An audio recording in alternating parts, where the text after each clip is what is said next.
tips persediaan yang boleh anda lakukan sekarang sebelum anda menempuh untuk ujian kecergasan fizikal nanti. By the way, jangan lupa tahu untuk ujian bengkel persediaan Temuruga APG secara percuma, tekan di link dekat bio.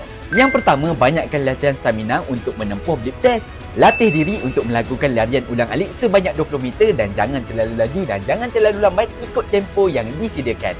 Nak mudah, cari sahaja blip test audio di aplikasi Merah, mesti anda boleh latih dengan berjaya. Dan yang kedua, banyakkan latihan otot untuk menempuh ujian bangkit tubi. Buat je senaman bangkit tubi tu sebanyak 5 variasi, barulah kekuatan belakang dan juga teras badan anda makin kuat. Dan yang ketiga, tolonglah prihatin untuk BMI dan juga tahap kesihatan anda.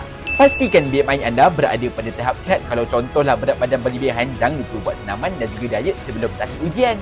Dan yang last sekali, tolonglah jaga dan kawal untuk pernafasan anda. Tarik nafas melalui hidung dan lepaskan melalui mulut sewaktu berlari, barulah tercepat semput. Okey dok.